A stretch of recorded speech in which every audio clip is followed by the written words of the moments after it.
Halo semua, gue Indra. Di video kali ini seperti biasa gue akan melanjutkan lagi bahasan gue mengenai alur dari manga Blue Lock. Dan oke, gak perlu banyak basa-basi, langsung saja ini dia alur cerita Blue Lock part yang ke-6. Cerita kali ini dimulai tepat setelah pertandingan ke-7 antara tim W dan tim Z selesai, di mana pertandingannya sendiri berakhir dengan skor imbang yakni 4-sama. Nah, Isagi kemudian menghampiri Chigiri dan memuji serangan cepatnya. Ya, bisa dibilang Chigiri ini menjadi MVP-nya pertandingan kali ini. Chigiri pun mengatakan kalau ini adalah salahnya Isagi. Permainan penuh semangat Isagi berhasil menyulut gejolak yang ada di dalam dirinya. Chigiri juga mengakui jikalau selama ini ia selalu menahan dirinya, dikarenakan ia takut mengalami cedera lagi. Namun sekarang dibandingkan cedera, hal yang jauh lebih menakutkan bagi Chigiri adalah kehilangan sepak bolanya. Maka dari itu Chigiri tidak akan menyerah sampai kakinya benar-benar tidak bisa berlari. Isagi pun ikut senang mendengarnya dan sambil mengulurkan tangannya ia mengajak Chigiri untuk berjuang bersama. Namun di sini Chigiri menolak karena baginya hanya ialah yang akan menjadi satu-satunya striker terbaik di dunia. Tak lama kemudian para pemain tim Z yang lain mengerumuni dan memuji aksinya Chigiri. Sedangkan di lain sisi, tim W tengah menindas dan menendangi Kwon. Sekedar reminder aja, Kwon ini adalah pengkhianatnya tim Z yang bekerja sama dengan tim W. Dan karena pertandingannya malah berakhir imbang, makanya di sini si Kwon diinjak-injak. Untungnya, Isagi dan Kunigami masih bisa menghentikan Keisuke yang berniat menghabisi Kwon. Dan alhasil Kwon pun jadi punya kesempatan untuk kabur. Sementara itu, monitor kemudian mengumumkan hasil pertandingan di hari itu, yang mana selain menunjukkan hasil pertandingan ke-7 antara tim W dan tim Z, di lapangan yang lain tim V berhasil menang 5-2 atas tim X. Gila, belum kalah juga nih tim V. Dan ya setelah itu tim Z pun meninggalkan lapangan, mandi, ganti baju, lalu pergi ke ruang makan. Nah, pas tim Z tiba di ruang makan, mereka memergoki Kwon yang tengah berusaha bernegosiasi dengan 3 pemain dari tim V. Belum ada kapok-kapoknya nih, bajingan satu. Sama seperti pada tim W, Kwon menjual segala informasi mengenai tim Z dan ia juga menjanjikan akan membantu tim V di seleksi tahap 2. Yang jelas tujuannya supaya si Kwon tol ini bisa lolos sendirian ke seleksi tahap berikutnya. Namun ketiga pemain tim V tersebut menolak tawarannya, yang bahkan salah satu dari mereka, Mikage Reo, belak-belakan menyebut Kwon payah dan pengecut. Selain itu, karena waktu makannya terganggu, pemain tim V yang lain yakni Nagi Seishiro mengajak Reo pergi sambil minta digendongin. Saat tim V beranjak pergi, Kwon masih ngotot meyakinkan tawarannya. Nagi yang merasa jengkel pun berkata jika mereka yang tak bisa menang bahkan setelah mengerahkan seluruh kemampuannya, hanyalah orang lemah yang tak perlu dianggap. Perkataan Nagi barusan membuat Isagi marah. Menurutnya, Nagi tak pantas mengejek siapapun yang berjuang demi sepak bola. Isagi pun memperkenalkan dirinya sambil berkata jika tim Z lah yang akan mengalahkan tim V. Selang beberapa waktu, tim Z pun mendiskusikan taktik untuk melawan tim V. Dan tak hanya itu, di sini juga diperlihatkan hasil pertandingan ke-9 antara tim W dan tim Y yang berakhir dengan skor imbang. Nah, dikarenakan hasil pertandingan tersebut imbang, membuat tim Z yang ada di peringkat 3 masih punya kesempatan untuk lolos ke seleksi tahap 2. Dengan catatan, tim Z tidak boleh kalah dari tim V. Bahkan imbang saja tidak boleh, sebab selisih gol tim W sedikit lebih unggul dari tim Z. Makanya satu-satunya cara untuk lolos adalah menang, yang mana ini akan menjadi pertandingan yang sangat sulit bagi tim Z, dikarenakan lawan yang mereka hadapi sekarang adalah tim V. Tim yang sama sekali belum pernah kalah sekalipun. Yemon kemudian menunjukkan 3 pemain kunci dari tim V dan mereka adalah orang yang tadi gagal dihasut oleh Kwon. Ketiga pemain tersebut berhasil mencetak 18 gol. Ada Zantetsu Tsurugi dengan 5 gol, Mikage Reo dengan 6 gol, dan pemain terbaik tim V, Nagi Seishiro dengan 7 gol. Tentunya jika tim Z ingin menang, mereka harus bisa menghentikan dominasi dari trio tersebut. Scene pun kemudian berpindah ke ruang ganti tim V yang memperlihatkan Zantetsu yang tengah menegur Nagi karena bolos latihan. Reo lalu memberitahu Zantetsu jika Nagi akan baik-baik saja meski tak latihan sama sekali. Zantetsu pun berkomentar jika Reo terlalu protektif terhadap Nagi. Reo di sini tak menyangkalnya, malahan Reo dengan bangganya mengatakan kalau Nagi adalah harta berharganya. Kita pun diperlihatkan flashbacknya Reo, di mana Reo ini adalah seorang pewaris dari perusahaan Mikage yang memiliki total kekayaan sebanyak 705,8 miliar yen. Jadi kaya mampus nih anak. Meskipun hidupnya sudah dipenuhi dengan berbagai kecukupan, pintar, populer, berbakat di berbagai bidang olahraga, akan tetapi Reo sendiri tidak bisa menikmatinya, seakan dalam hidupnya apapun bisa ia raih dengan mudah. Untuk mengusir rasa bosannya itu, Reo menginginkan harta karunnya sendiri, sesuatu yang sulit ia dapatkan. Reo pun mulai mencari hal tersebut. Hingga singkat cerita, Reo menemukan jawaban setelah menonton event tertinggi dalam sepak bola, yang tak lain adalah Piala Dunia. Nah, berangkat dari sana, Reo pun mulai bertujuan menjuarai Piala Dunia. Namun tujuan barunya itu terbentur dengan keinginan ayahnya yang ingin Reo menjadi pewaris perusahaannya. Dan menurut ayahnya, Reo tidak akan bisa bersaing dalam sepak bola, karena hanya mereka yang terpilih saja yang bisa hidup sebagai pesepak bola. Walaupun Reo tidak bisa menentangnya, tetapi Reo berambisi ingin membuktikan jika perkataan orang tuanya salah. Namun di lain sisi, Reo juga bingung bagaimana cara ia bisa mewujudkan ambisinya tersebut. Sampai di suatu hari saat Reo berjalan, ia tak sengaja menabrak Nagi, yang pada saat itu sedang main game. Dan di momen itu juga pertama kalinya Reo melihat refleks cepat Nagi, yang bisa menangkap ponselnya dengan sentuhan kakinya. Reo yang kagum pun lalu mengajak Nagi untuk bermain sepak bola bersama. Tetapi meski bisa dikatakan berbakat, Nagi sendiri mengaku jika ia tidak pernah main sepak bola ataupun olahraga yang lain sebelumnya. Malahan Nagi ini lebih terkesan kayak anak males ataupun anak yang mageran, walaupun sebenarnya ia punya bakat di dalam dirinya. Dan kehidupan membosankan Reo pada akhirnya menemui titik terang. Reo akhirnya bertemu dengan Nagi Seishiro, seseorang yang terpilih sebagai pesepak bola. Scene pun kembali berpindah pada tim Z yang tengah bermain-main dan berdiskusi untuk pertandingan terakhir mereka. Diperlihatkan juga Raichi yang belum memaafkan Kwon tengah melampiaskan emosinya dengan mencekik Kwon. Isagi pun berusaha untuk menenangkan Raichi, sebab jika terjadi sesuatu pada Kwon, mereka takkan bisa menang melawan tim V karena kekurangan pemain. Kwon yang lepas dari cekikan Raichi pun ngomong jika dia tidak akan bermain di pertandingan selanjutnya. Meskipun tim Z kalah melawan tim V, Kwon tidak peduli dan yakin jika ia akan lolos ke seleksi tahap 2, mengingat Kwon adalah top skornya tim Z sejauh ini. Kunigami kemudian merespon bahwa hal tersebut belumlah pasti, karena jika Kunigami bisa mengungguli perolehan golnya Kwon, maka ialah yang akan lolos. Kwon pun menertawakan Kunigami karena menurutnya akan sangat mustahil bagi Kunigami bisa hat-trick melawan tim V. Apalagi tim Z bermain hanya dengan 10 orang saja. Namun meski begitu Kunigami tetap optimis bisa melakukannya. Hal tersebut membuat Kwon semakin muak karena sepertinya Kwon juga sama kayak Kunigami, sama-sama pemain yang ambisius yang punya tujuannya sendiri. Cuman di sini diperlihatkan di masa lalu Kwon ini terjebak di lingkungan yang kagak serius main bolanya. Nah mungkin karena alasan tersebut Kwon sampai rela mengkhianati rekan-rekannya demi bertahan di Blue Lock. Bisa dibilang kali ini Kwon tidak ingin rekan-rekannya menghalanginya lagi. Raichi pun semakin dibuat emosi oleh Kwon. Sedangkan di lain sisi Bachira bertanya-tanya mengenai siapa yang akan lolos jika ada 2 top skor dengan gol dan pelanggaran yang sama. Ego pun tiba-tiba muncul di monitor dan menjawab jika hal tersebut akan ditentukan oleh peringkat mereka di Blue Lock.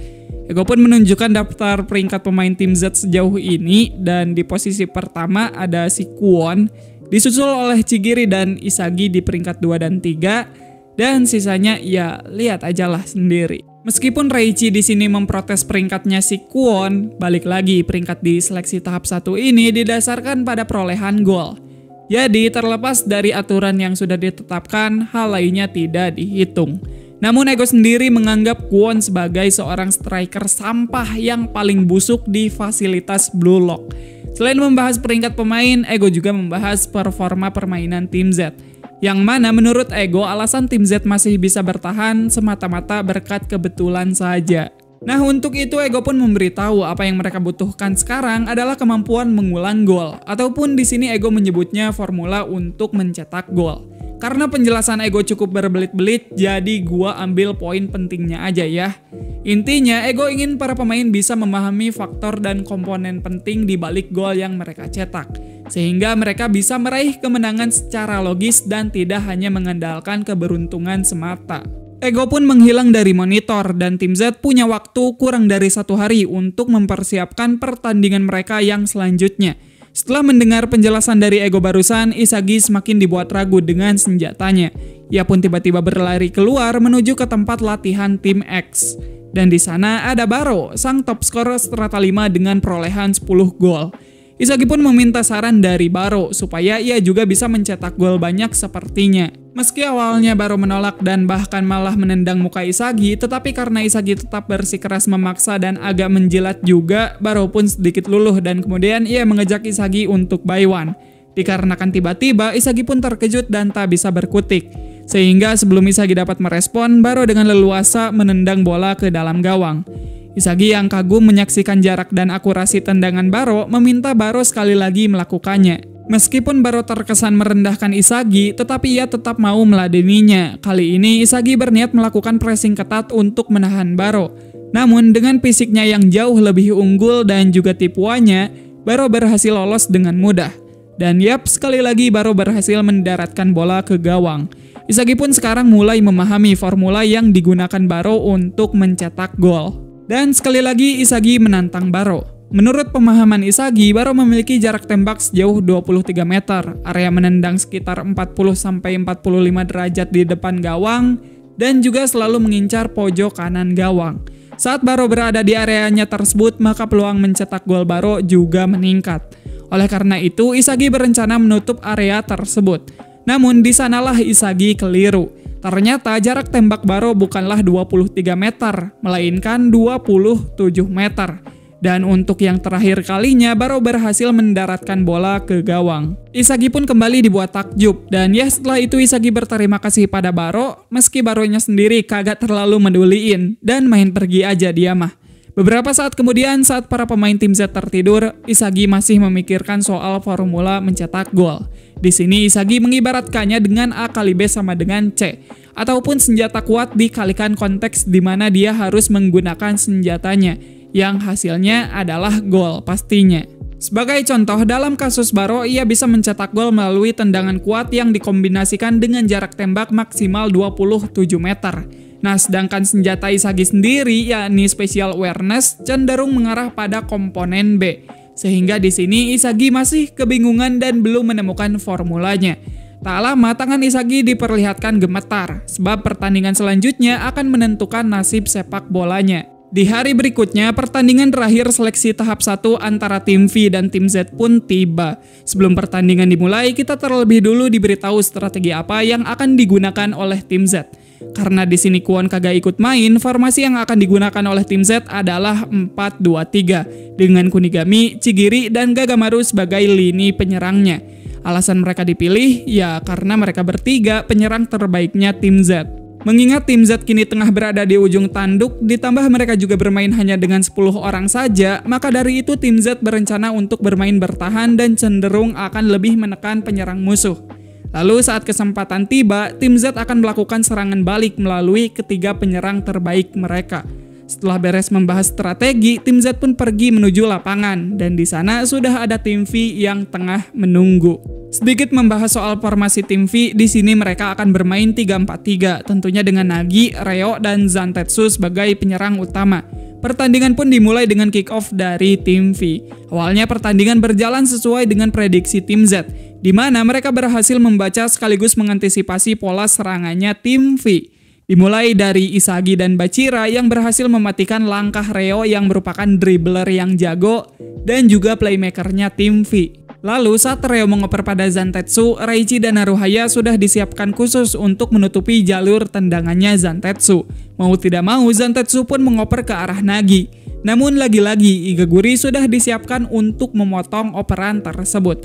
Isagi yang berhasil mengambil bola kemudian meneruskannya pada Bachira. Bachira pun berhasil melewati satu pemain dan memberikan terobosan ke arah Gagamaru. Sayangnya sundulan Gagamaru gagal masuk dan malah membentur tiang. Meski begitu, Isagi yakin bahwa strategi timnya pasti bisa memenangkan pertandingan ini. Setelah melihat permainan tim Z yang menarik, Reo pun jadi tertarik untuk melakukan hal yang sama. Saat Reo mendapat bola, ia langsung menendangnya dengan keras ke arah Nagi. Tidak ada satupun pemain tim Z yang menyangka Nagi bisa meraihnya. Akan tetapi meskipun dihimpit oleh dua pemain, dengan mudahnya Nagi bisa meraih dan menghentikan momentum bola yang masih ada di udara. Nagi pun sukses melesatkan tendangan ke gawang tim Z, sehingga tim V bisa meraih skor pertamanya. Reo lalu memuji gol Nagi barusan, sementara di lain sisi Isagi dibuat kaget setelah menyaksikan betapa imbanya senjata yang dimiliki oleh Nagi. Nah, senjata Nagi sendiri adalah sentuhan dengan kontrol tinggi dan eksekusi yang akurat. Sebuah senjata yang sangat sulit untuk ditiru dan tentunya sangat mematikan. Isagi pun sekarang mengerti mengapa Nagi bisa menjadi pemain dengan peringkat tertinggi di strata 5. Meski begitu, tim Z masih optimis dengan permainan mereka. Pertandingan pun kembali berlanjut. Setelah mendapat umpan dari Isagi, Kunigami berusaha maju ke area tembakannya. Namun saat Kunigami hendak menipu musuh, Reo muncul dari titik butanya. Reo pun berhasil merebut bola dan sama seperti tadi, ia kembali memberikan umpan gilanya ke arah Nagi. Dan lagi-lagi Nagi bisa meraihnya dengan sangat mulus. Bahkan yang lebih gokilnya setelah itu Nagi sukses mencetak gol lewat tendangan salto. Sehingga skor pun kini jadi 2-0 untuk tim V. Melihat Nagi bisa mencetak gol dengan begitu mudah, membuat tim Z perlahan kehilangan harapannya. Dan agak kacau lah. Namun ada juga pemain yang masih optimis kayak si Isagi. Pertandingan pun kembali berlanjut dan kali ini Isagi mengoper ke arah Chigiri. Nah, pada saat Chigiri mengejar bola, tadi sangka Zantetsu bisa mengalahkan Chigiri dalam hal adu kecepatan. Yang padahal kita tahu kalau Chigiri ini sangatlah cepat. Zantetsu yang berhasil mengambil bola duluan kemudian mengumpan pada Reo. Tim Z tentunya tidak mau membiarkan Nagi bisa mencetak gol lagi. Mereka bahkan sampai menjaga Nagi dengan 3 orang. Namun karena terlalu fokus pada Nagi, akibatnya ruang bagi pemain lain jadi terbuka. Reo pun kembali mengumpan pada Zantetsu dan melihat jalur tendangannya tak tertutup, Zantetsu bisa dengan leluasa mencetak gol ke gawang tim Z. Sehingga skor pun kini jadi 3-0 untuk tim V. Pada titik ini semua pemain tim Z sudah kehilangan harapan mereka. Gol barusan seakan sudah menghancurkan semangat maupun mentalnya tim Z. Sedangkan tim V yang sudah memimpin 3 gol berniat untuk main santai dan sedikit mengendorkan tempo permainan mereka. Namun di tengah ketertinggalan tim Z ada satu pemain yang justru malah bergejolak. Dia adalah Bachira. Bachira di sini tak merasa takut sedikit pun. Justru karena bertemu lawan yang hebat, ia malah jadi semakin bersemangat. Pertandingan pun kembali berlanjut dan setelah mendapat umpan dari Isagi, Bachira mulai maju sendirian. Bachira percaya yang harus dilakukannya untuk mencetak gol adalah melampaui batasannya. Selain itu, monster yang ada di dalam dirinya juga memberitahu bahwa mereka yang sedang terpojok adalah mereka yang berjuang mati-matian. Oleh karena itu, mereka pasti bisa membalikkan keadaan. Dan ya, dari sini kita ditunjukkan Bachira yang benar-benar kaya kesurupan. Dengan skill-skill cantiknya, Bachira berhasil melewati lawan demi lawan. Pertama, saat berhadapan dengan Reo, Bachira berhasil menggocek Reo lewat skill Hyperspeed Scissor, yang kemudian dilanjut Roulette untuk meloloskan dirinya. Setelah itu, Bachira juga bisa meloloskan dirinya dari Zantetsu lewat skill Air Elastico. Bachira yang lolos kemudian dihadang 3 backnya tim V. Namun Bachira bahkan tak kesulitan melewati ketiga-tiganya. Bachira pun mengakhiri aksinya dengan mencetak 1 gol indah ke gawang tim V lewat tendangan Rabona. Skor pun kini jadi 3-1. Dan dengan golnya barusan, Bachira sukses menghidupkan kembali api harapan tim Z. Para pemain tim Z pun menghampiri Bachira. Karena sama-sama merasa terpacu, Igaguri juga ingin melakukan hal yang sama dengan Bachira. Namun Kunigami mengingatkannya supaya tidak berbuat ceroboh. Menurut Kunigami, gol Bachira barusan bisa terjadi berkat senjata dribblenya. Namun gol tersebut menjadi spesial setelah Bachira menemukan formulanya sendiri. Kunigami pun menyimpulkan jika melampaui batasan artinya mencari formula baru untuk mencetak gol. Jadi dengan kata lain mereka sekarang harus berusaha keras melampaui batasan lalu berevolusi. Pertandingan pun kembali berlanjut dengan waktu yang tersisa 65 menit dan melihat tim Z yang sudah kembali bersemangat membuat Reo jadi kesal. Ia merasa sejarah setengah tahunnya bersama Nagi jadi tercoreng oleh tim Z. Sementara di sisi lain, Isagi menyuruh Raichi untuk fokus menjaga Reo, mengingat Raichi punya fisik yang jauh lebih baik darinya. Sedangkan area kosong lainnya akan dijaga oleh Chigiri dan Gagamaru. Walau awalnya menolak, Raichi tetap mau melakukannya, walaupun secara terpaksa. Meski demikian, penempatan Raichi ini terbukti sangat mengganggu Reo. Alhasil mau tidak mau Reo pun mengumpan bola ke Zantetsu. Namun di sana juga ada Chigiri yang tengah mengejar Zantetsu. Awalnya dengan cepat Zantetsu bisa lolos dari Chigiri dan hendak mengumpan pada Nagi. Tetapi tentunya Chigiri tidak membiarkannya begitu saja. Dengan cepat juga Chigiri bisa memotong umpan Zantetsu. Sialnya bola yang terpantul masih bisa diambil oleh Nagi. Nagi yang membelakangi gawang pun memutar badan dan langsung melesatkan tendangannya. Beruntung muka Igaguri masih bisa menghalangi tendangan tersebut. Akhirnya ada gunanya juga ya nih orang satu. Bola yang terhempas kemudian diambil oleh Bachira. Bachira lalu meneruskannya pada Kunigami, namun Kunigami bingung memikirkan cara agar ia bisa melewati lawan dan mencapai jarak tendangannya. Di tengah kebuntuannya itu, Isagi berteriak menyuruh Kunigami supaya kagak panik dan bisa mengambil resiko layaknya superhero sepak bola. Kata-kata Isagi barusan seakan menghapus keraguan yang ada di dalam diri Kunigami, dan tanpa pikir panjang, Kunigami pun melesatkan tendangan pisang meski di luar area tembaknya. Arah bola yang tak beraturan ditambah tak berputar sedikit pun sukses menipu tak hanya bek, tetapi juga kiper musuh. Bola pun masuk, sehingga tim Z bisa sekali lagi menambah poin jadi 3-2. Gol barusan juga sekaligus mengakhiri babak pertama. Oke, jadi di babak pertama ini meski tim V unggul 3 gol dari tim Z, namun tim Z juga masih bisa melawan dengan membalas 2 gol. Tentunya jika bukan karena aksinya Bachira, tim Z kayaknya kagak bakalan bisa ngelawan deh sampai akhir nanti. Nah, jadi kita simpan dulu babak kedua buat video selanjutnya. Makasih buat kalian yang udah nonton sampai habis. Kalau ada yang salah ataupun keliru, kalian bisa koreksi gua di kolom komentar. Kalau kalian suka dan tertarik dengan pembahasan di channel ini, jangan ragu buat pencet tombol like dan subscribe-nya. Sekian, gua Indra dan sampai jumpa di video selanjutnya. Suuuuuh.